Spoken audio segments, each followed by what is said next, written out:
आ गया आरटीआई का जवाब। इस पर से जुड़े 12 सवाल। जय हिंद साथियों, नमस्कार। सैनिक समाचार इंडिया में आप सभी का एक बार फिर स्वागत है। साथियों, आपको याद होगा कि हमने 1 अक्टूबर 2022 को पीसीडीए पेंशन प्रयागराज से आरटीआई के जरिए इस पर से जुड़े हुए 12 ऐसे सवालों के जवाब पूछे थे जो कि सभी एक एक करके समस्याएं हैं। यानी 12 समस्याओं के बारे में, स्पर्श के बारे में जानना चाहा कि इनका सॉल्यूशन क्या है। तो आज आखिरकार हमारा इंतजार पूरा हो चुका है और उसी आरटीआई का जवाब पीसीडीए पेंशन प्रयागराज से मिल चुका है। सबसे पहले हम वो 12 क्वेश्चन कौन से थे एक बार ब्रीफ में दोबारा से जानेंगे और उसके बाद जो उनके जवाब आए हैं उनको हम जानेंगे। सबसे पहला सवाल हमने पूछा था कि लगभग 1 साल से स्पर्श में सर्विस रिक्वेस्ट पेंडिंग है, तो सर्विस रिक्वेस्ट मैनेजमेंट का पॉलिसी के बारे में बताएं। और दूसरा हमने डाला कि क्या एक सर्विस रिक्वेस्ट डालने के बाद जब तक वो सर्विस रिक्वेस्ट क्लोज नहीं हो जाती है तो दूसरी सर्विस रिक्वेस्ट क्यों नहीं डाल सकते। तीसरा हमने पूछा कि जैसे ही स्पर्श में एक कोरिजेंडम पीपीओ जनरेट होता है, उसके बाद जैसे ही दूसरा कोरिजेंडम पीपीओ जनरेट होता है तो पहले वाला कोरिजेंडम पीपीओ स्पर्श से डिलीट क्यों हो जाता है।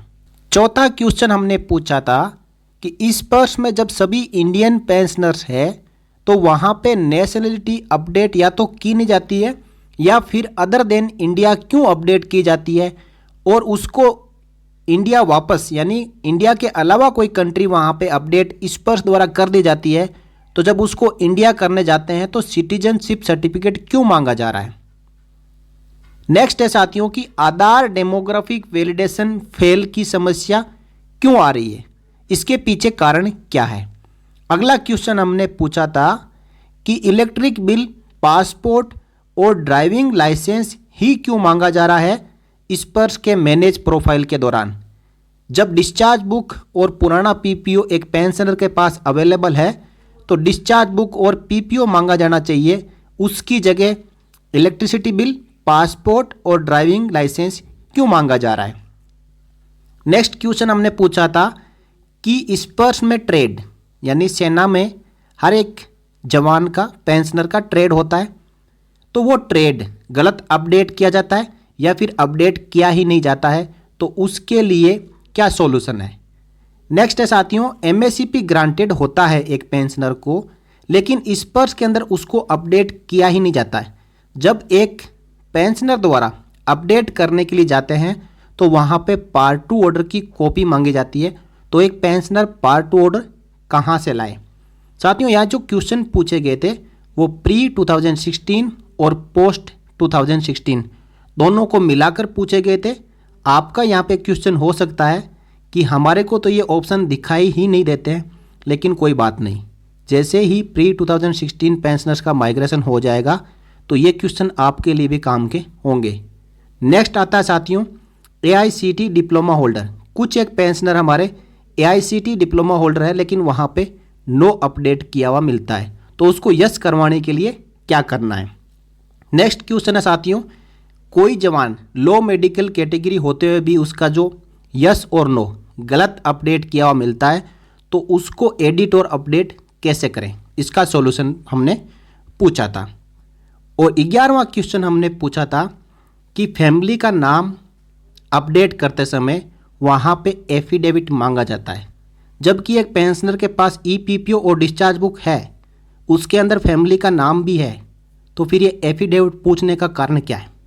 फाइनली हमने पूछा कि स्पर्श केवल डिफेंस पेंशनर्स के लिए ही क्यों लाया गया और डिस्चार्ज बुक, पीपीओ और आधार कार्ड के अलावा स्पर्श में मैनेज प्रोफाइल के दौरान इररिलेवेंट डॉक्यूमेंट क्यों पूछे जाते हैं। तो साथियों, लंबे इंतजार के बाद, फर्स्ट अपील डालने के बाद आखिरकार पीसीडीए पेंशन प्रयागराज ने 2 दिसंबर 2022 को इन सभी आरटीआई के जरिए पूछे गए 12 सवालों के जवाब दे दिए हैं। तो मैं यहाँ आज आपको जो क्वेश्चन नंबर 1 और क्वेश्चन नंबर 2 दो ही सवालों के जवाब इस वीडियो में बताऊंगा, क्योंकि साथियों हर एक सवाल का जवाब यदि हम कवर करते गए तो वीडियो लंबा हो सकता है और बाकी बचे हुए सवालों का जवाब आने वाले वीडियोज़ में जानेंगे। सवाल एक से बढ़कर एक आपके लिए इम्पोर्टेंट है और इसका जो जवाब आया है इसके अंदर पीसीडीए पेंशन प्रयागराज ने पॉलिसी बेस्ड काफ़ी कुछ आपके लिए रिलैक्सेशन दिया है, जिसमें यह भी बताया गया है कि यदि आपके पास इलेक्ट्रिसिटी बिल, पासपोर्ट और ड्राइविंग लाइसेंस नहीं है तो इसकी जगह आप कौन से डॉक्यूमेंट यूज कर सकते हो। तो आप पहले इस आरटीआई को देख लें, ये कंप्लीट आरटीआई और उसके जवाब है। उसके बाद हम क्वेश्चन, उसका हिंदी में क्वेश्चन और जो जवाब आया है उसका हिंदी में भी जवाब पूरा इस वीडियो में जानेंगे। यहाँ देखिए साथियों, हर एक क्वेश्चन का पैरा वाइज जवाब यहाँ पे दिया गया है। तो टोटल मिला के हमने 12 क्वेश्चन पूछे थे, तो यहाँ पे एम तक टोटल 12 क्वेश्चन के जवाब आ चुके हैं। अब आइए साथियों, मैं आपको पहले 2 क्वेश्चन के जवाब यहाँ पे इस वीडियो में बताता हूँ। साथियों, जो पहला क्वेश्चन हमने पूछा था उसमें हमने पीसीडीए से ये पूछा था, in spurs my service request number dated 18 October 21 and दूसरा एक सर्विस रिक्वेस्ट और है, उसका डेटेड है 19 April 22 are still showing as in progress, यानी लगभग 1 साल हो चुका है तब से लेकर अब तक जो सर्विस रिक्वेस्ट है वो इन प्रोग्रेस दिखाई दे रही है। Please intimate service request management timing oblique policy as in how many days a service request should be closed in spurs as per citizen charter. Hindi में इसका क्वेश्चन का मतलब है, स्पर्श में मेरी सेवा अनुरोध संख्या दिनांक 18 अक्टूबर 2021 और दूसरी वाली 19 अप्रैल 2022 अभी भी प्रगति में के रूप में दिखाई दे रही है। कृपया सेवा अनुरोध प्रबंधन समय ऑब्लिक नीति सूचित करें कि नागरिक चार्टर के अनुसार स्पर्श में सेवा अनुरोध को कितने दिनों में बंद किया जाना चाहिए। अब इसका जो जवाब आया है वो पहले हम इंग्लिश में समझ लेते हैं, उसके बाद में हिंदी में। पीसीडीए ने कहा है, service request which are pending with other agencies that is record office etc may show in progress. Age disposal depends on them. However, for the examination of this point, your case is being forwarded to consent section for reply directly to you. यानी सेवा अनुरोध जो अन्य एजेंसियों के पास लंबित है, उदाहरण के तौर पर अभिलेख कार्यालय आदि, प्रगति में दिखा सकता है क्योंकि निपटान उन पर निर्भर करता है। हालांकि इस बिंदु की जांच के लिए आपके मामले को सीधे आपके उत्तर के लिए संबंधित अनुभाग को भेजा जा रहा है। यहाँ पे इनका कहने का मतलब है कि जो इन प्रोग्रेस में शो हो रहा है इसका मतलब आपकी सर्विस रिक्वेस्ट को पीसीडीए द्वारा आपके कंसर्न रिकॉर्ड ऑफिस को वेरिफिकेशन एंड अप्रूवल के लिए भेजा हुआ है।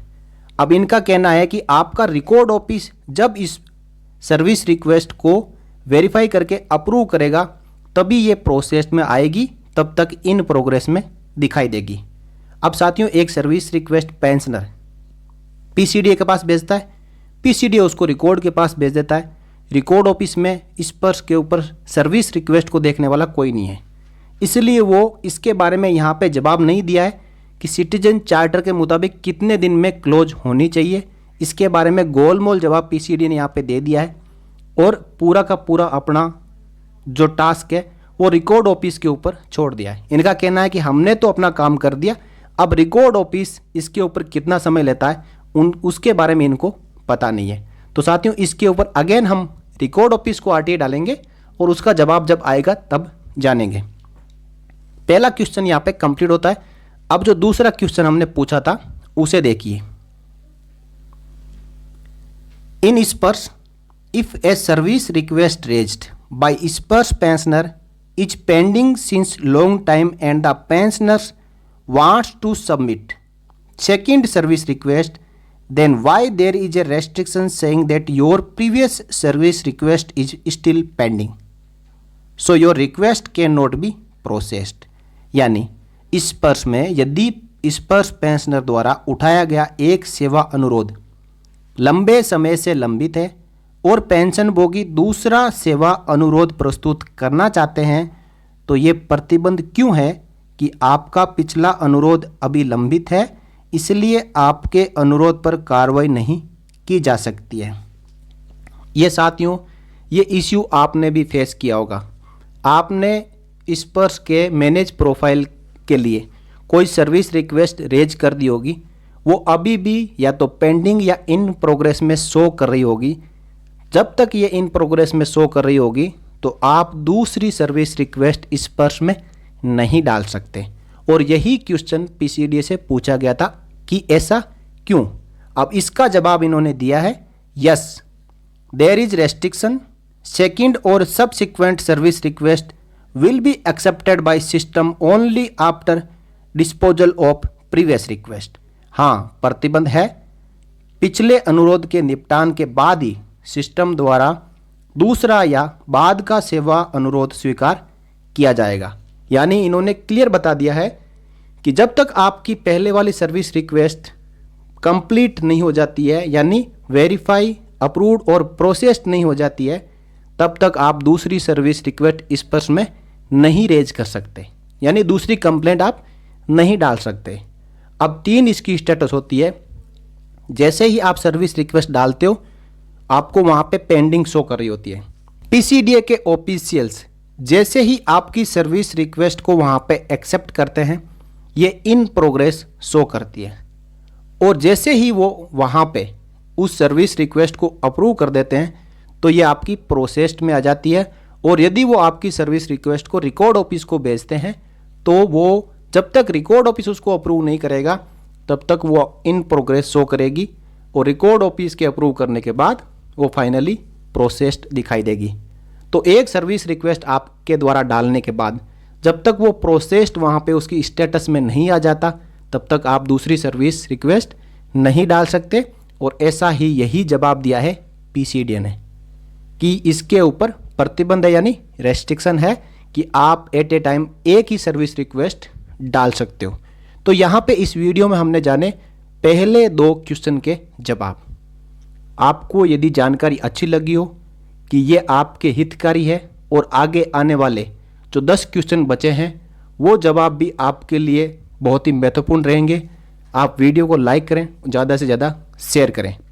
और साथियों, सैनिक समाचार इंडिया एकमात्र ऐसा भरोसेमंद चैनल है जो हमेशा डिफेंस पेंशनर्स के लिए, डिफेंस पेंशनर्स के साथ खड़ा रहता है। और आप यदि आज सैनिक समाचार इंडिया चैनल पर पहली बार विजिट कर रहे हो या फिर अभी तक आपने चैनल को सब्सक्राइब नहीं किया है, तो आप चैनल को सब्सक्राइब कर लें और पास में ही बेल आइकन के ऊपर प्रेस कर लें। उसके बाद ऑल के ऊपर ज़रूर क्लिक कर लें ताकि आगे आने वाले वीडियो का नोटिफिकेशन आपको सबसे पहले मिले। इस वीडियो में इतना ही साथियों, मिलेंगे अगले वीडियो में अगले जवाबों के साथ। तब तक के लिए जय हिंद, जय भारत, वंदे मातरम।